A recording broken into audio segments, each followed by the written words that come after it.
भीमराव अंबेडकर को दलित समाज उन्हें भगवान का दर्जा क्यों देता है? तो आप कल्पना करो कि आपका जन्म आजादी से पहले किसी दलित परिवार में हुआ है। उस समय के एक दलित परिवार की सामाजिक स्थिति आपको मैं बताता हूँ। आपके जाति और जन्म स्थान के आधार पर आपके साथ भेदभाव होगा। यदि आप में योग्यता भी होगा ऊंचे पद को पाने के लिए, तभी भी आपके जाति के आधार पर वह पद आपको नहीं मिलेगा। जाति के आधार पर हर जगह आपको छुआछूत मिलेगा।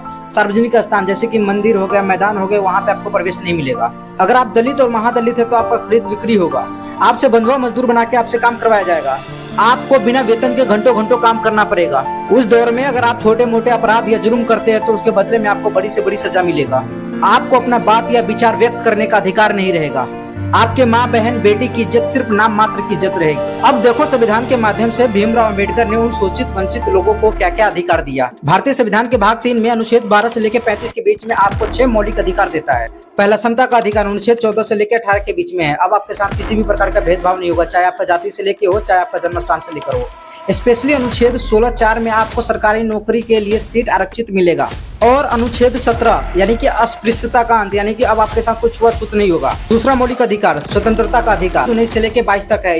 इसमें आपको अभिव्यक्ति और विचार की स्वतंत्रता मिलेगा। अनुच्छेद 21 में आपको प्राण एवं दैहिक की स्वतंत्रता यानी कि जीवन का अधिकार मिलेगा। तीसरा मौलिक अधिकार शोषण के विरुद्ध अधिकार, यह अनुच्छेद 23-24 है। अब आपके साथ कोई खरीद बिक्री नहीं होगा, बंधुआ मजदूर की तरह काम नहीं करवाएगा, बिना वेतन के काम नहीं करवाएगा। चौथा मौलिक अधिकार धर्म की स्वतंत्रता, अनुच्छेद 25 से लेकर 28 के बीच में आपको कोई सा भी धर्म मानने और उसकी प्रचार करने की स्वतंत्रता देता है।